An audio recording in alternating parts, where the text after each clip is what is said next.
Hello again everyone, and welcome to the second part of our technical training session.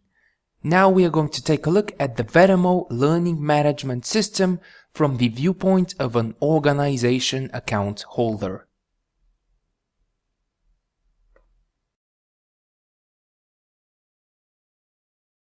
This is a test learning management system of mine that I have created for demo and testing purposes. The first thing which you see here is, of course, the calendar. When you create a course, when you assign a schedule to your course, when you add participants and assign a teacher, your course is going to show up on the date that you've set in as the course schedule within the calendar.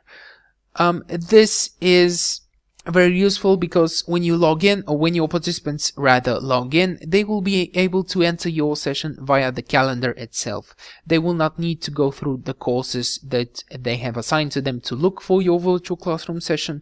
All they will need to do is just go to the date in question and they will be able to access their virtual classroom session. The virtual classrooms portion of your main learning management system menu is going to allow you to view a history of all of the previously and currently open virtual classrooms on your learning management system. It's going to also show you when the virtual classroom has been opened, how many people are still currently inside, and whether or not the virtual classroom is live or closed. For the sessions that, for the past sessions, the sessions that are currently over, when you click on the info button, you also have the option of viewing some more information, such as the classroom link.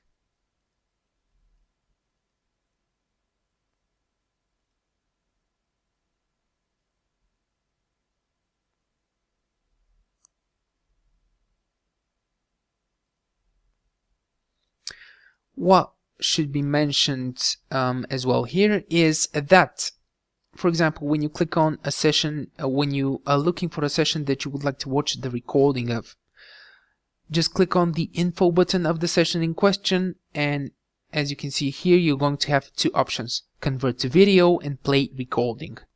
If you choose to click on play recording, you will be able to watch the recording inside of our platform. You will be able to skip forward, skip backwards, pause. You will also be able to watch the recording of the session. That there is also something that needs to be clarified right here. So if I am a student and you are the tutor, for example, if I have attended your session, I will have an archive, I will have a video recording of our session together. However, if I was absent at that session, if I was not present, I will not have access to a recording of our session via our system. In such cases, you may do the following. You may choose to convert the video recording to convert the archive to video. Once the archive has been converted, you will then be able to download it and distribute it to absent students if you see fit. The courses section of our learning management system is going to aid you in what we talked about a second ago. That would be course creation, participant enrollment, schedule creation, and all that good stuff. Let's create a new course together. As you can see, when you click on create a new course, the first thing that our system prompts you to do is to pick a name for your course. You can also choose to add a description now, however, that is optional. You can also choose the number of online sessions your course is going to have. As this is just a demo test course, I'm going to keep it on 1. Here we've got some other options.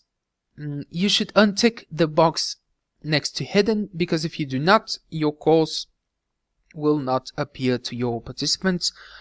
It will also not appear on the front page of your academy where we have decided to place a shortcut button to all of the available courses that you currently have on your academy. So for example, if I am a student of yours and I click on the courses button in the top right hand side of my screen, I will be taken to all of the available courses on your academy. Again, please keep in mind this is a test academy, a demo academy of mine that I have created entirely for such purposes. I would also like to inform you that you have the option of placing a thumbnail image for each and every course that you've created onto your academy. What should be mentioned here is that, for example, if you choose to share that course to any kind of social media, Facebook, Twitter, etc., the thumbnail is going to appear. The thumbnail is going to appear.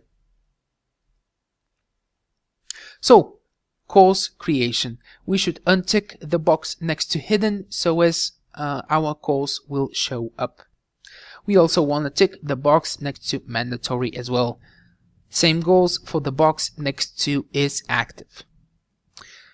Then we should click on create. Okay, so as you can see here, we've got the option of adding the thumbnail I spoke about a second ago, but we also have several other options. Lessons in the course. Now currently we only have one lesson within our course. What we want to do is if our course is going to contain an online virtual classroom session, what you want to do in such cases is you would like to add a new section with a virtual classroom. Okay? Furthermore, what you may do while you are creating your course, you may also choose to add files as resources to your courses. For example, if you would like your participants to check out an Excel spreadsheet before your online session, or a PDF file, or basically you can attach all of the types of files that you would use within the virtual classroom as a resource to your course. So all of the supported file formats that go for the virtual classroom go for the learning management system as well. Furthermore, you can also choose to add a quiz to your course as a resource. We're going to be speaking about the quizzes in several minutes. So currently we've chosen to add a virtual classroom session to our course. For example, we would like to have our students receive a reminder via email before the course in question, before the virtual classroom session in question. This can be done via the reminders option that you see here. You can choose to add a value. For example, I am going to add the value 2. Here we've got all the period. If we'd like our participants to receive that reminder 2 hours before the virtual classroom session in question, or 2 days before the session in question. I'm going to set my reminder to 2 days before the virtual classroom session. My participants are going to receive a reminder in their email address inboxes. Okay, so currently what have we done? We've created a course and we've attached a virtual classroom session to our course. I'm going to click on Save Changes and we will be moving forward. Now, the schedules. Next, we need to assign a schedule to our course. Let's create a new schedule from scratch. Click on New Schedule. Pick a title for your schedule.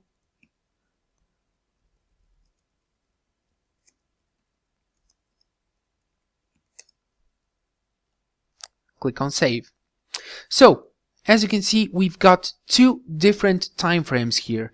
This is for our course session and this is for our virtual classroom session. Now, the time frame you put in for the virtual classroom session is the time frame when participants are going to be able to access your virtual classroom session. So, today is the 28th of October. I would like my participants to be able to access my virtual classroom session from 10:45 a.m. until 23:59 p.m. Okay? Now, as I mentioned, you've got two different time frames. For example, if you've chosen to add a resource to your course, as I mentioned before, a PDF file or an Excel spreadsheet or a PowerPoint presentation, you can choose to add in a time frame during which your participants are going to have access to the resources you've uploaded to your course that will be entirely different from the time frame that your participants are going to have access to your virtual classroom session. For example, I would like my participants to have access to their course and hence to the files I've uploaded as a resource to that course from the 28th of October 1645 until the 3rd of December 2018. So my participants are going to have access to the files I've uploaded as resources, I've attached as resources to my course from the end of October until the beginning of December. However, they will only be able to access my virtual classroom today between 10:45 a.m. and 23:59 p.m. The maximum number of participants is also something which you may choose to add to your virtual classroom session. I'm going to choose 10, for example. So, I currently have not selected a teacher for my course. Let's do it now. Let's go back to details about the unit, and as you can see here, we've got the option of adding a new teacher. The teacher account which you wish to assign to the course should be pre-created, meaning that the teacher account should already exist before you start to create the course, before you start the course creation process. I have put a tick next to the teacher I would like to assign to my course. I scroll down and then I hit to add to the lesson. Okay, I need to save my changes as well. Then back to the schedule.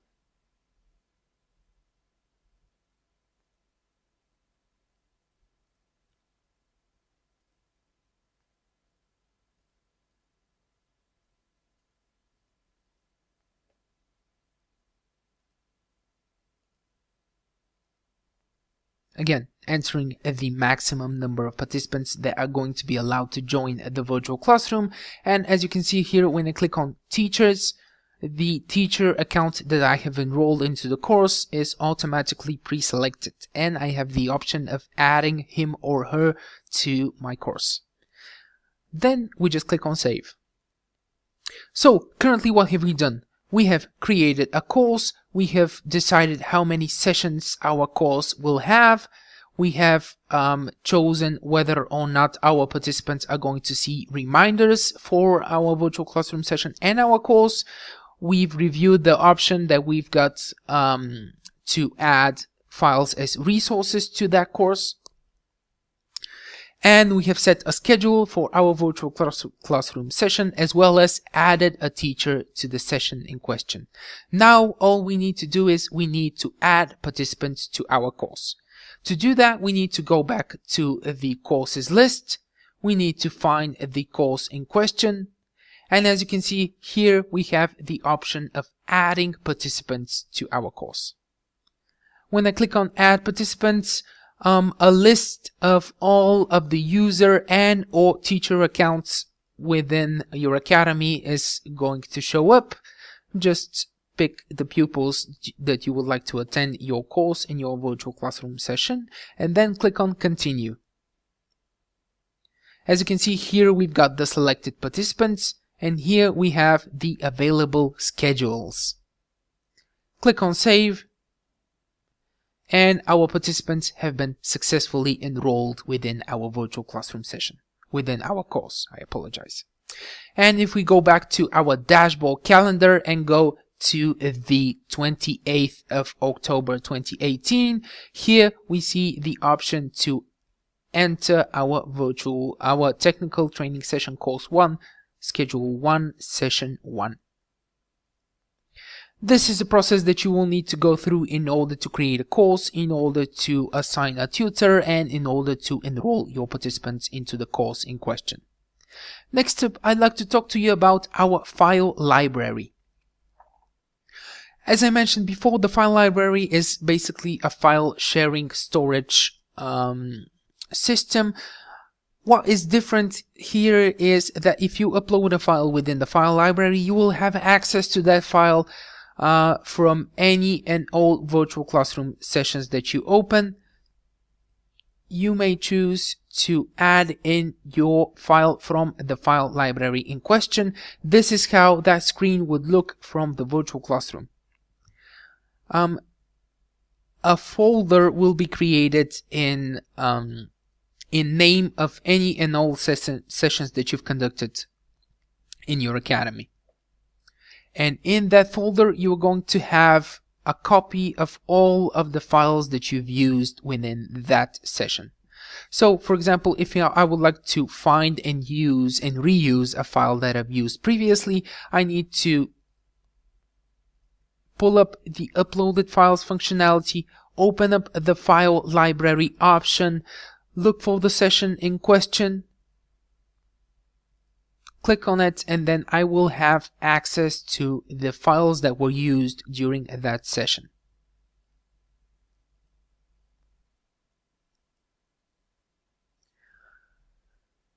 In the file library is also where you're going to have access to, where you're going to have the option of deleting any and all files, rooms archives, or the rooms archives are, by the way, the video recordings that we spoke about of past sessions.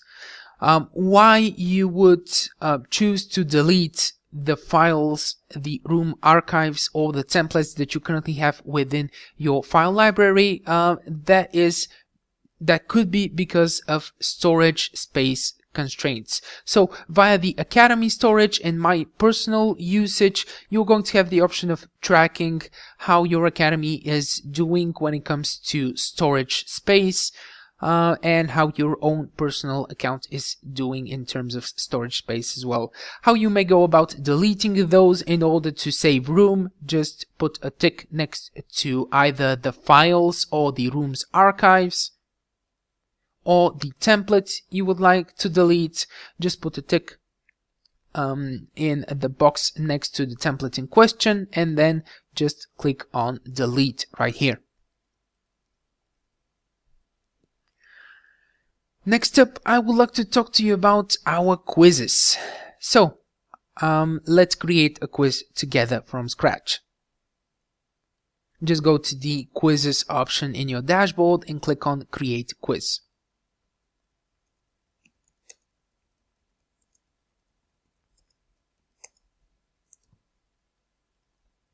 Description, again, is optional. Okay, so this is going to be our quiz, technical training session, quiz 1. The first thing which you may notice here is that we've chosen to provide you with an outside URL that you could provide to participants who do not have created accounts on your Academy. So for example, if you would like your participants to take up an entry test to see what their level is, whether or not they will make it, whether or not they possess the necessary level of competence in a certain field, you've got the option of testing them before they have created accounts onto your Academy. We've also chosen to give you the option of creating different sections during your quizzes as well, as for example, we've got some different options right here for each and every new section. We've got the option of questions in the section being mandatory. For example, you might want the first section of your quiz to be mandatory. However, you may want the second section to be not mandatory. Entirely up to you. You have some customization options here as well. You've got the option of shuffling questions, shuffling answers as well. Now, what this means that if, for example, if I am a student taking your quiz, what is question 1 for me will not be question 1 for the other participant that is also taking the same quiz. Use certain amount of questions randomly. So for example, if you've created about 30 questions, but you would like your quiz to contain only 10 questions, you can use this functionality. For example, let's say that you've created 30 questions, 10 of those questions are going to be randomly generated for each and every one of your participants. Don't show the title and description of the section, again optional. Questions. We've got several different types of questions right here. We've got the multiple choice questions with one correct answer, multiple choice questions with several correct answers, the free text open-ended essay type questions, the fill in the blank type questions, the match the blank questions, and some matching questions as well. So as you can see in the add question screen, we have the option of either creating a new question from scratch and picking in which section we would like our new question to appear, or we have the option of selecting the question from a list of pre-created questions. For example, currently we have a multiple choice question with more than one correct answer. What is 2 plus 2? We can click on it and we can add it to our quiz.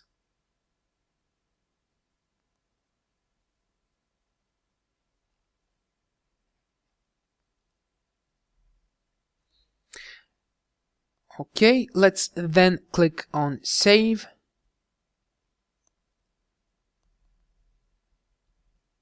So, as you can see, our quiz is now created. It has one question inside of it, a multiple choice question with several correct answers.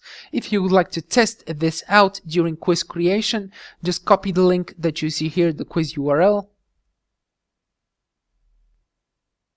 And this is how your participants are going to be seeing your quizzes. Again, please keep in mind that this is just a demo quiz of mine that has one question inside of it. This is how multiple choice questions show up within our quizzes functionality. Okay, and this is how, so under results, this is how a quiz that was solved by students of yours should look. There is a pie chart that's going to mark the correct answers, the incorrect answers, the unanswered. There is of course a portion for the manual grading. As I mentioned a second ago, you have the option of creating free text open-ended questions.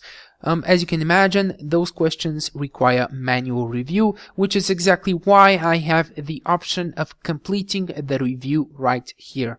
So for example, if there was a free text question inside of that quiz, I will need to review it and then click on complete review. This is how a fully reviewed quiz would look like.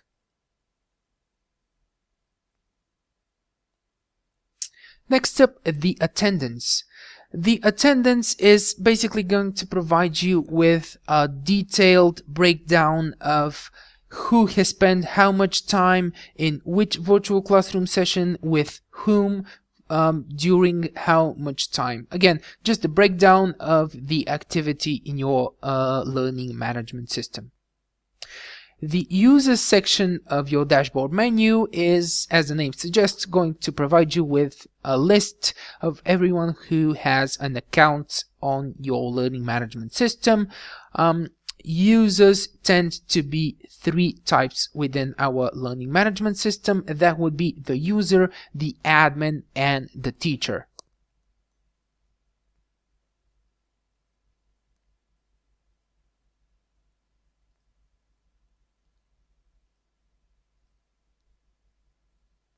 User, admin, and teacher.